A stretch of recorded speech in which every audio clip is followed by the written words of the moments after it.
Yeah, I mean, ultimately that's our goal is to score every drive, and we understand, that's not going to happen. But ending every possession with a kick, albeit a field goal, PAT or a punt, not giving them a short field. But again, their defense, it's only week 5. They're only going to continue to get better, and they're going to find their groove. And their defensive coordinators, his track record speaks for itself. He's coached in a lot of big games and won a lot of big games. So, I got no doubt that defense will get going. So we got to be ready for whatever they throw at us. Their own defense, though, is what I was talking Oh, about. Knowing that you've got these guys, you don't have to score every time, it seems like this year, because they're playing so well on the other side of the guys. yeah, but again, complementary football. What we're going to do is obviously put up points early and try to make the other team one-dimensional. And Coach McDermott preaches that, and really that's a goal for every team. To be able to force them to be in passing situations where our D-line can pin their ears back and try to go get the quarterback. So it all complements each other, and we got to be good on our part as well. Josh, Sean seemed fairly perturbed about the fumble issue, and I know obviously the weather was a big factor in the last game, but has it been frustrating that this continues to be something that needs to be worked on and emphasized through the year and hasn't at least gotten improved on yet? Yeah, I mean, again, we don't want to turn the ball over, and we don't want to put the ball on the ground. I don't want to put the ball in harm's way in the air. So yeah, that's a point of emphasis every week, and we got to be better at it. We know that. So we're doing drills and all that stuff. But once the game goes, we got to trust our guys to make the right decisions and cover up. And I got no doubt we will. Josh, you talked last week about the wet ball drill. Obviously came in handy playing in those elements. Now going on the road, I saw you kind of working with Mitch and some silent counts and some of that. How much can you replicate that during the week, going to such a hostile environment for the first time in a long time, be sellout crowd on the road? Yeah, I mean, maybe the most hostile environment I've ever played in. Kansas City, it's known for being extremely loud. So, really, whatever you expect, it's not going to even amount to how it's going to be. So we got to be on point. My voice is going to be probably pretty hoarse after the game. Just inside the huddle, making sure we're getting the play calls, communication on point. Because once you kind of spread out, you got to either get to a check somehow quick, and you got to go because that play clock's running down on you. And it makes it really tough. So it's a big advantage, to have a crowd like that, and we got to be ready for it. And like I said, go out there and try to execute. Is there some other way besides just making practice as loud as possible to be prepared for it that you can rep during the week? Not really. It's just being on the same page with your receivers, getting up to the line and making as many and as quickly check you can to get the protection the right way, and trust your gut. And if you're wrong, make it right with the read. And ultimately, that's the main thing. That's like how you can physically prepare. But is there any mental preparation that you do for? Yeah, I mean, coming out here and whether it be signaling, making sure our receivers know what signals mean, our line getting up and letting them know how we're trying to anticipate our snap count and how to try to change some things up. But ultimately, it's the communication from Dave's to me out to the players. I got to be an extension of him and just execute our game plan and go from there. You said it was maybe the most hostile environment. What others? I don't know. I mean, I played in Nebraska, and that was pretty hostile in college. That was pretty loud. But as far as stadiums in the NFL goes, Arrowhead is always at the top of the list of the loudest, by decibel, and it happens the entire game. Every snap you're on offense, it's going to be extremely loud. So we got to understand that and try to prepare for it as much as we can. But ultimately, when it comes to game time Sunday night, we'll have to make some in-game adjustments, I'm sure, and try to learn as we go on. They were only 20% full last year too. Yeah, it was loud last year too, and like you said, there's only 17 some odd thousand fans. So yeah, there's gonna be a lot of people there, and we know it's gonna be loud. And winning games on the road is never easy, but that's our goal. Do you think, we talked about the AFC Championship rematch and all that. Do you think, we don't lump everyone together in terms of reporters, do you think we're maybe I mean, that's our job. We're in the entertainment business, and that's the narrative that sticks with it. And as players, we understand that. But like I alluded to earlier, it's week 5. We're not going to let whether we win or lose, we're not going to let that game define who we are. We're going to have to keep learning and keep growing as the season goes on. But it is, like I said, it is the biggest game because it's the next one, and all of our attention is focused towards this one. Who on your offense do you think feeds the most off of a hostile environment? Probably Steph. He's got a lot of fire in him.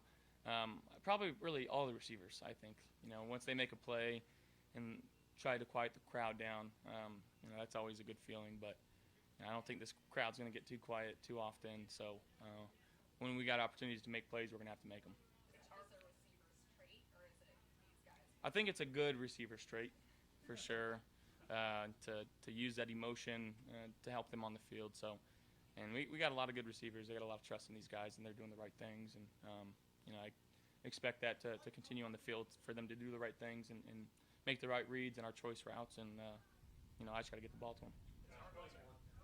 Josh, it's hard. Your first night game, obviously, you played in so many of them. Do you like them? I know, like, we talk about it. Like, we sit in a hotel all day, and we're like, all right, we're going to the stadium at, like, 2 o'clock, 3 o'clock. Like, what do we do all morning? For you, like, what is the mental aspect of playing in a night game? It's just a longer day. Usually you wake up, you're straight to the hotel or straight to the stadium, getting ready for a game. Obviously, night game, you kind of wake up really whenever you want. We usually have breakfast or a stretch or a little walk through. Then you have a few more hours just to hang out, and it just feels like the game takes so long to get there. And so that's just the mental challenge of it. I think is just staying as mentally prepared as possible and not letting the hours go by affect your mental state. Thank you, guys.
I heard it was awesome.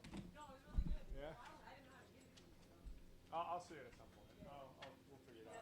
They really liked it. Yeah, I've heard it turned out great. Yeah, it was great. Yeah. A lot of people said it made it fun. Oh gosh, I'm sure it did. Yeah.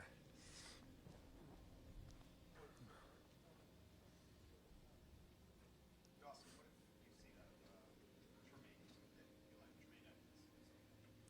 No, I mean he's a baller day in and day out. Anytime I got a matchup with him in practice, it's like, good luck to me. I gotta, really be on the top of my game to either block him or create separation. I mean, he's one of the few linebackers I've ever played against that's bigger than me.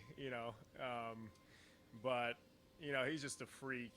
Works as hard as anybody, and that work's clearly paying off. And he's a leader of the defense, and clearly the defense has been playing great, and a lot of that reflects on him.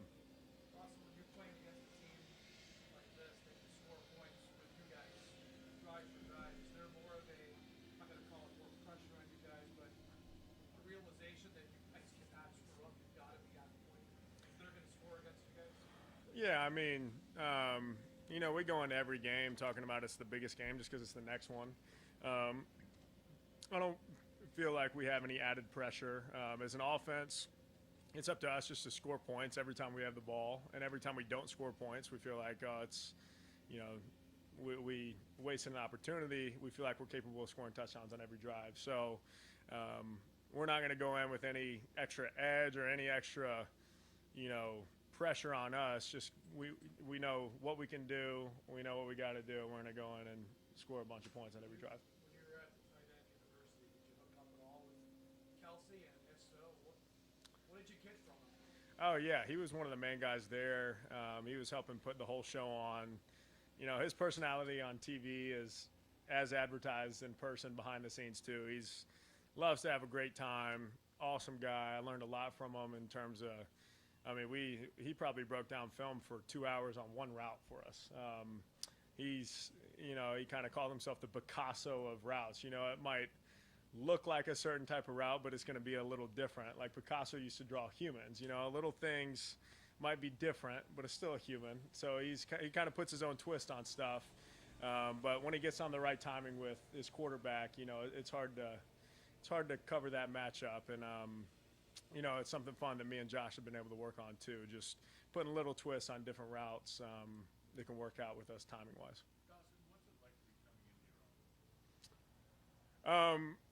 It's just stacking good days and practices on each other. I feel like there hasn't been one thing that's clicked. It's just kind of been, adding up day by day. The longer we've been in the system together and the longer that I've been able to build trust with Josh and with Coach Dabes, I hope to just keep getting better every day. I don't want to ever feel like I've come on to my own, or I don't want to ever feel like I've made it. I feel like as soon as you get to that point in your career where you feel like you're content, where you feel like you made it, that's where you start going downhill. So I want to keep getting better every day at, just the little things, whether it's pass protection, run blocking, or catching the ball. So it's just like today, just stacking good reps on good reps. But and I didn't mean that you were starting to feel Yeah. comfortable, but just did it feel that you were finally, everything just seemed to be slowing down for you?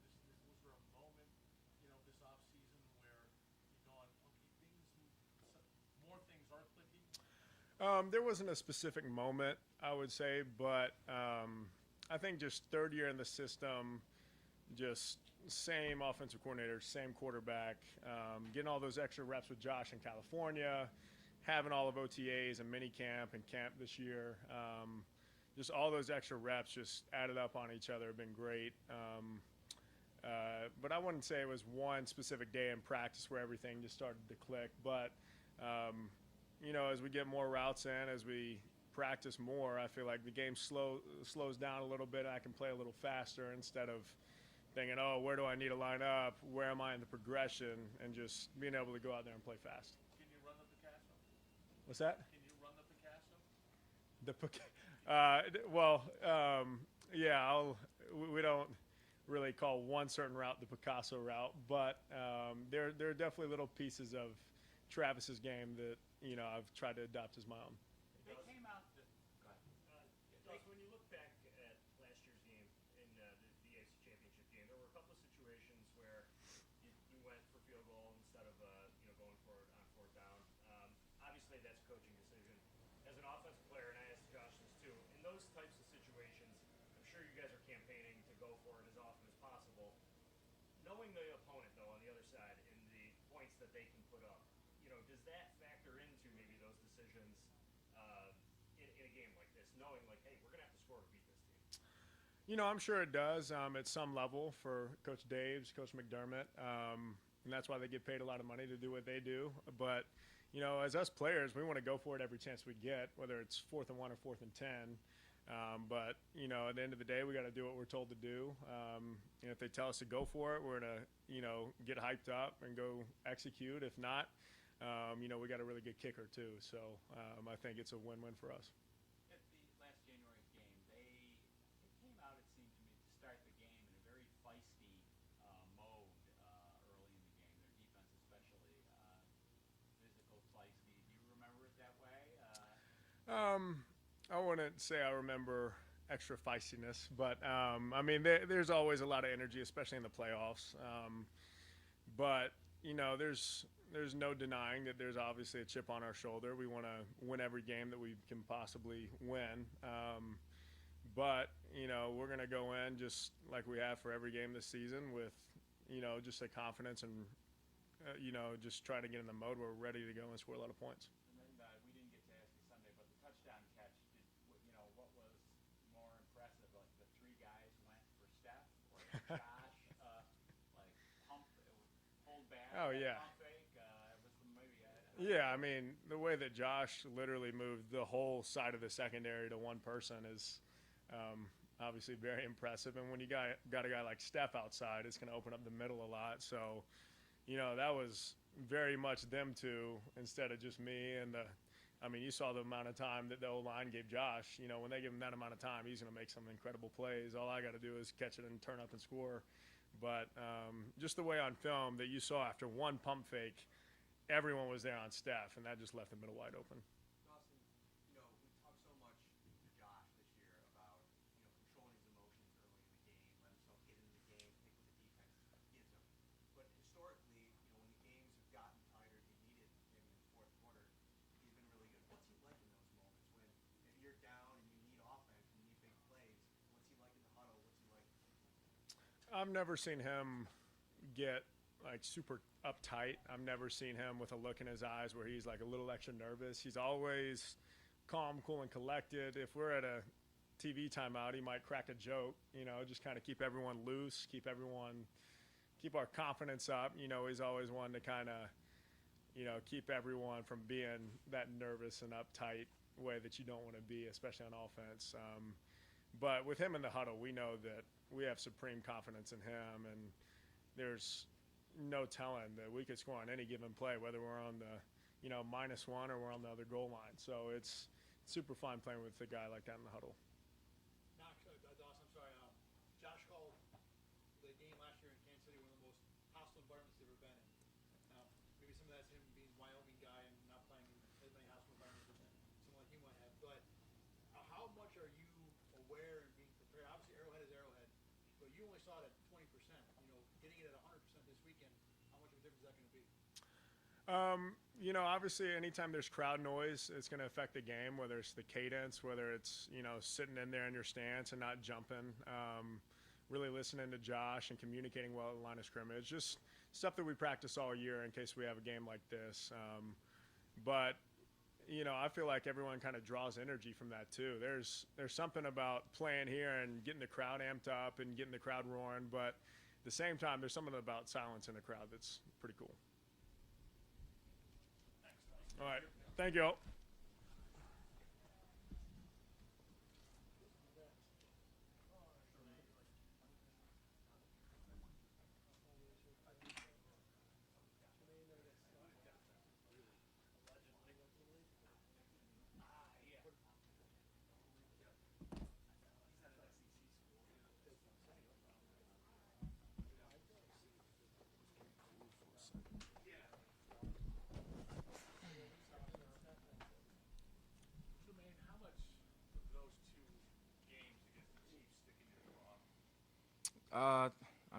Those was big time games. Obviously, the last one that we had was a championship game, and that held us back to getting to our ultimate goal of accomplishing that mission of winning a championship. So obviously that's in the back of our mind. That we know what we have to do as far as focus on ourselves. So at the same time, I mean, you think about those times, but you also think about the things that you have to do better. And so now it's just about learning from those past 2 games and continuing to hone down on our fundamentals, hone down on the things that we do well, and execute at a high level. How much different? They threw 2 different styles of offenses at you.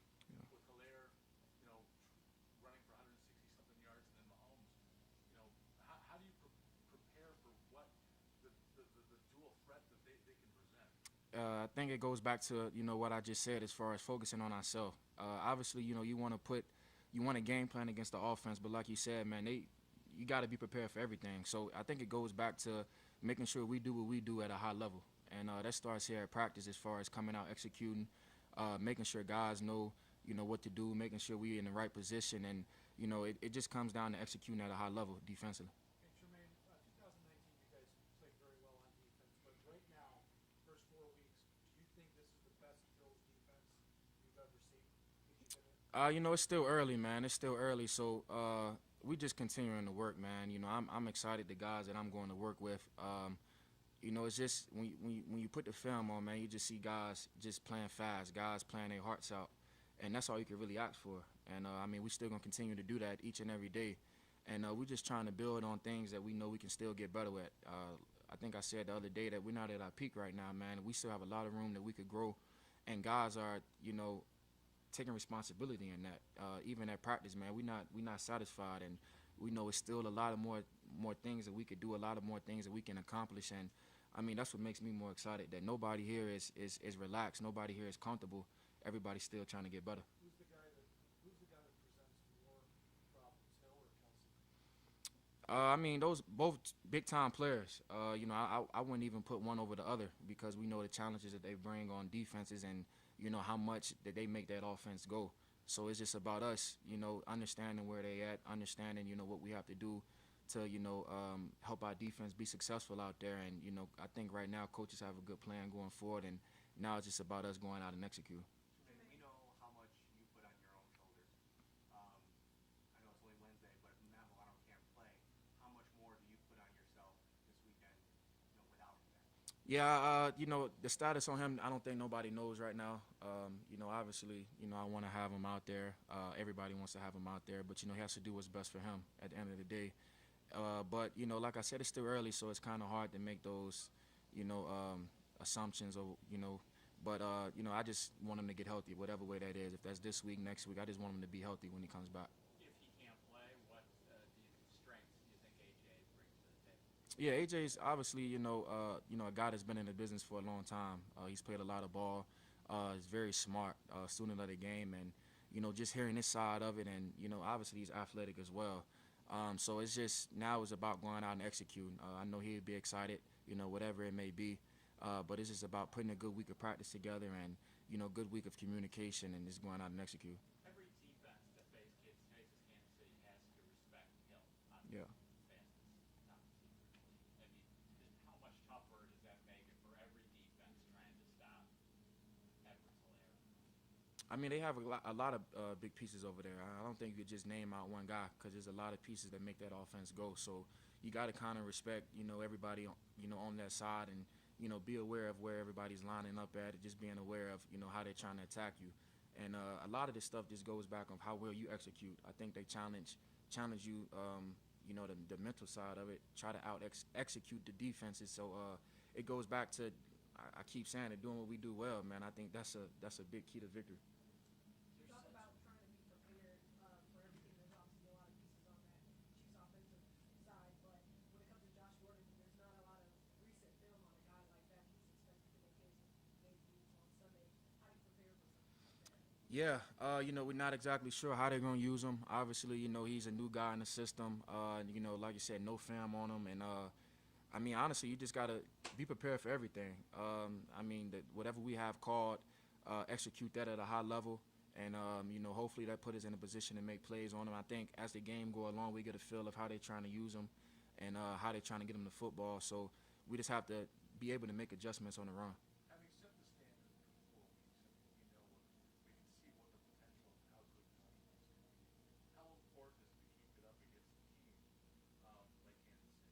Yeah, I think it goes back to just doing the stuff that got us to this point. Not trying to do too much, but making sure that we're doing the things that got us to this point. That's fundamentals. That's playing hard. That's playing physical. I think that's something that we bring into every game. It's not so much focusing on the opponent, but focusing on things that we do and making sure that we're not losing focus on that, making sure that we understand the things that got us to this point and just continue to execute. Jermaine, what's allowed you to have the success that you've had for these first 4 games? I think just preparation. I think how we push each other here at practice is a big key of it. Guys, everybody just makes everybody better out here, and it's not just me, man. It's I got 10 other guys out there with me that's doing that job, and I think when you have that, other guys are gonna be in position to make plays, and it starts at practice, man. Guys are flying around, guys are honing in on their responsibilities, and we're talking as a D, and we're just bonding out here, and that put guys in position to make plays. Jermaine, a few years into your career now, is there still a sense of accomplishment and personal pride when you get named the Defensive Player of the Week? Yeah, I don't take it for granted, man. I don't take it for granted. Any small accomplishment in the league, man, I think you have to respect it. But I'm the type of guy, man. Now I'm preparing myself for the game. I mean, you congratulate yourself for a while, but at the same time, man, you got to understand what the bigger picture is. And I don't play the game just to be Defensive Player of the Week. Obviously, we play it to win championships. So I definitely take it. I congratulate myself because you gotta celebrate those small accomplishments in this league, man. A league that's so stressful, but at the same time, you gotta understand, what the ultimate goal is, and so I'm back to work, man. I'm working, just trying to be the best player that I could be. What do you get for that? You get like a crown? You To, get like a trophy? man, to be honest, I don't even know. I guess we'll figure out soon, but I couldn't even tell you. I think it was in training camp we were talking about like being around a couple interceptions and it just not happening for whatever reason, like being slowing. What was their teammates' reaction to you getting one like that? Yeah, I mean, it was excitement, man. It was excitement, like you said. Just so many opportunities that was kind of close that just didn't happen. But you gotta stay motivated, man. You just gotta understand that your time gonna come. Still now, man. After you get one, now it's like an effect of now I need another one. You know what I mean? So that's all of our mindsets out there, man. We're just a defense, man. Everybody takes pride in taking the ball away. That changes the outcome of game. So now it's about finding ways to put ourselves in position to get more. Appreciate it.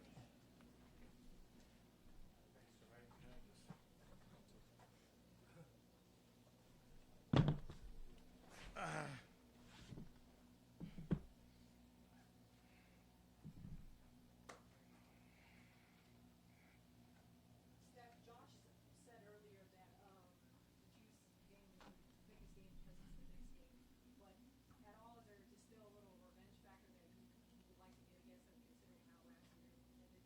Nah, I mean, of course, we hated the way that it ended last year.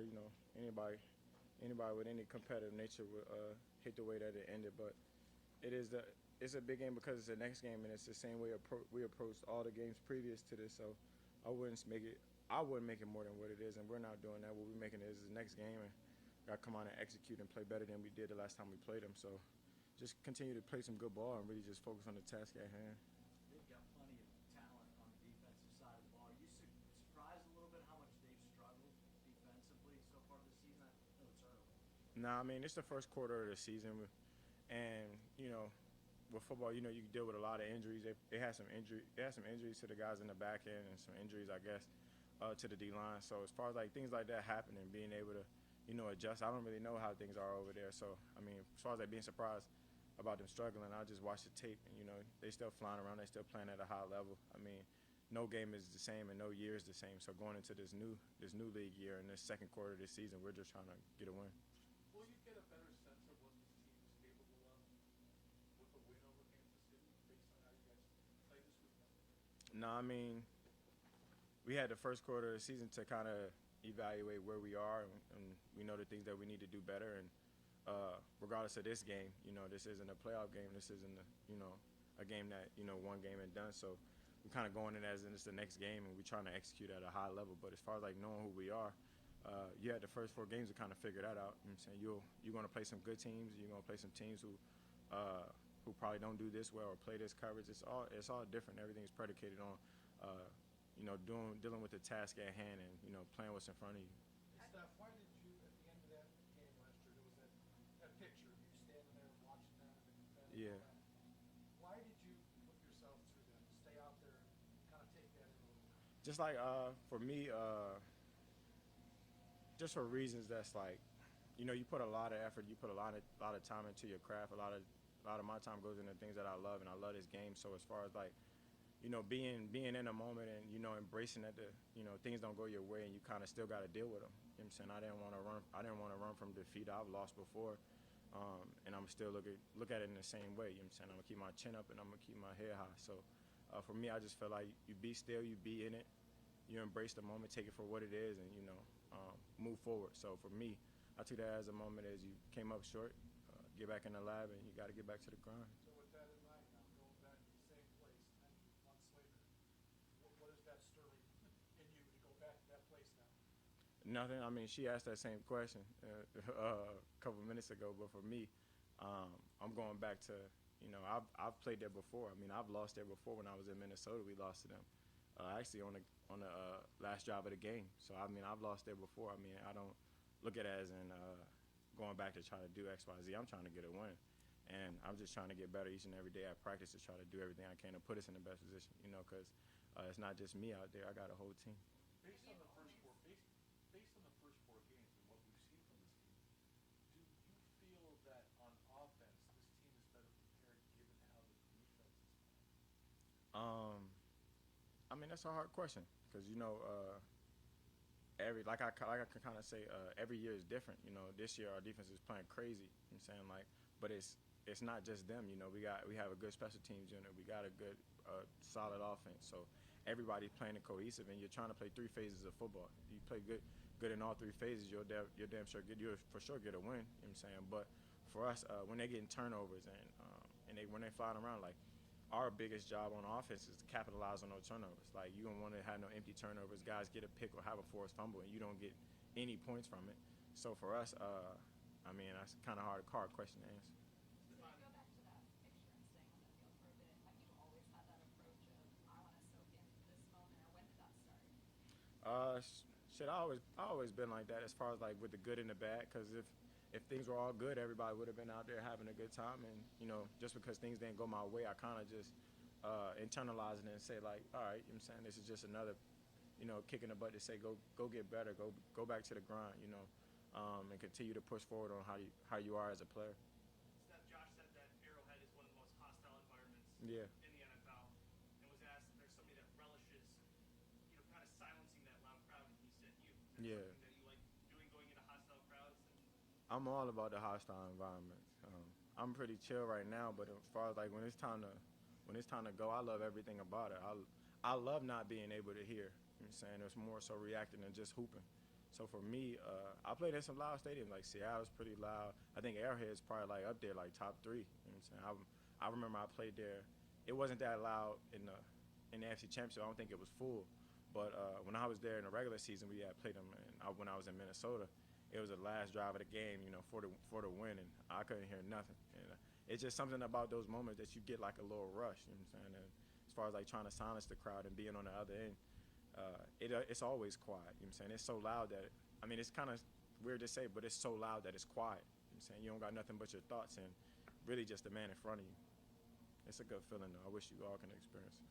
Start yelling at press conferences. Yeah, you can yell. I might hear that a little bit. How do you manage your emotions and yourself in the chaos that is a moment like that? It's weird because it's like me, like I'm a very emotionally driven player as far as like wearing my heart on my sleeve and giving it everything I got and doing everything I can for my teammates. So for me, I'm just in a different role now, whereas though I am a little older and I am, people are looking at me to be like, all right, well, what is he doing? And I can never really hang my head or ever put myself in a bad position, whereas though my teammates looking at me be like, this damn, like, we're down bad or no positive energy. So for me, I just be calm in the chaos, and you got to love every piece of it. You know what I'm saying? You can't prepare out here in practice for moments like that. That come from, when I'm one-on-one by myself or when I'm training in the off season or when I have those moments when I'm super tired and I think to myself, like, all right, these are the moments that you really work for because I can just go back to that. Like, I always revert back to the work that I put in and the time that I put in. So, like, I'm never really nervous and I never really get into my own head. It's more so about the preparation of it and just being like, you worked for it. You know what I'm saying? What you thinking about? Go hoop. How can you send that message to some of the younger guys that maybe aren't as experienced? Yeah, it's weird because I kind of equate that to like guys having that experience. If you don't really have the experience, I can't really tell you how to handle it, and I can't tell you to take 3 deep breaths and just go out there and roll the dice. So for me, I can just be like, as a teammate and as somebody who's been there, I'll be like this. I got your back. Like I tell Josh all the time, right or wrong, I'm rocking with you. You know what I'm saying? Like I'm gonna do everything I can to make plays. You know what I'm saying? I know you're gonna do everything in your power. So through the good and the bad, we're gonna have some good and we're gonna have some bad. But when the bad comes, you gotta have that same mindset when the good came. You know what I'm saying? Like shake it off. You know what I'm saying? Your next play is your best play. Twice now you said go out and go hoop. Are you? Yeah. You have a basketball player's mentality that just happens to play football. Yeah, a little bit, because, I mean, I wish it was basketball just because they get a lot more opportunities to just run up and down the court. But for me, in my mind, I just be like, this, just go out there. Like, when I say hoop, just go out and do your thing. Like, you know what I'm saying? Don't make it more than what it is, because I've been playing a game of football since I was 5. You know what I'm saying? I've been in the league for now 7 years. So as far as like having experience, I've been out there before. I've ran these routes a million times. You know what I'm saying? Trust your technique, trust yourself, and go hoop.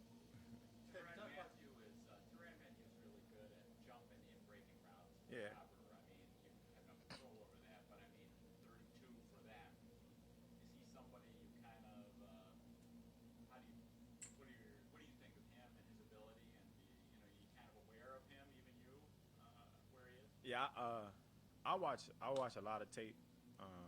I'm also on the outside, so I don't watch too much of the safety, but you can see him, and it's hard to miss him. You know what I'm saying? He's the same player that he was when he was in college. You know what I'm saying? As a defensive player, being as explosive, being electrifying, being able to make plays, you know what I'm saying? He's been that guy for them. And as far as like creating turnovers and creating havoc in that back end, he's been that guy. So as far as like me being a Larry boy, like I can't really say much other than he's a hell of a player, and gotta have a plan for him. Where is the confidence level of this offense heading into Sunday? What's the maximum confidence you can have? I'm gonna just say we're more so. I would say you always want to have confidence, but we're more so on the worker bee mindset as far as like each and every week is a get better, not necessarily we are where we need to be. We're never where we need to be. I see Emmanuel Sanders. I don't know how many years this is for him in the league, but he still motivates me when I get out there. He'd be like this, come on, Steph, because in my mind I'm trying to get myself ready to go, and he'd be like this, come on, Steph, let's go. And he's still on that worker bee mindset of he's never arrived. He's still working at it. And so as far as like confidence, we've done a lot of things well. We've done some things bad, not so well. At least I'm not gonna say bad, but as far as like working and getting better each and every day, I feel like everybody on the same vibe of that. Steph, you talk about being in the chaos of the big environment. Yeah. When you're a big NFL star, you're in that more than just 17 games a year. It's kind of a 52-week a year thing. Yeah, that's every day. Yeah, exactly. For Josh, it's kind of a new-ish thing for him. Mm-hmm. You know, what is it like to live that life, and then how have you seen Josh kind of acclimate to becoming that kind of guy? It's kind of weird. I think just for everybody, it's different, and how you handle yourself is like you are who you are. Like you're gonna be who you are without, you know what I'm saying, without the attention or with the attention.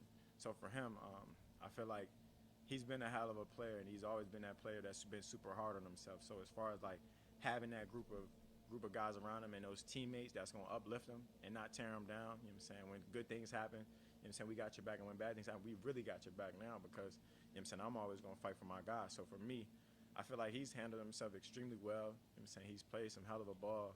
He still throws the ball extremely well at a high level. He still can run. You know what I'm saying, he can do everything he wants to do. So I feel like he's handled it pretty well, but we're all human at the end of the day. You know what I'm saying, even myself. So I gotta get adjusted a little bit too. Hey Steph, after on Sunday's game, Josh Allen was mic'd up, and at the end of the mic'd up piece, there's a clip of you going up to him saying that you love him, and he says it back to you. Oh, I was about to say something, but that's so soft. Well, no, I mean, how you say you wear your emotions on your sleeve, Mhm. and you're an emotional player. How much do you like share your affection of other guys or encourage other guys along the way, and why is that important to their game as well Mhm. as yours? I forgot he was Mike. He had told me in the beginning of the game too, but yeah, I would have known. I didn't want everybody to know that, but You also asked about boyfriends. yeah, he needs that. I know, but I don't know, man. I think only source that it can come from is, positive reinforcement and genuine love. Like, for me, when you will the good for another person, good things happen for them. You know what I'm saying? Like, I'm always going to be on positivity because I can't imagine how hard it is to be a starting quarterback for any organization, especially an organization that, you know what I'm saying, been winning as of recent. So for me, I just try to let them know that I got his back. You know what I'm saying? And when you push for guys and you want the best for guys, that's just things usually work out that way. You know what I'm saying? And I just try to let a guy know that I got him. And you know what I'm saying? When you will the good for another person, that's love for me. There was also a quick video that the team put out. It looked like you were having a good time. What was Where? the stop-go thing when you were going Oh yeah. We were playing red light, green light, and we were supposed to rehearse it for a touchdown, but we just decided to play when I don't know. I think we were winning, but it was from Squid Games. If you haven't seen Squid Games too, it's not bad. It's not a bad show. Yeah, but Squid Games didn't create red light, green light. Red light, green light created Squid Games. Yeah. Thanks, guys. Thank you.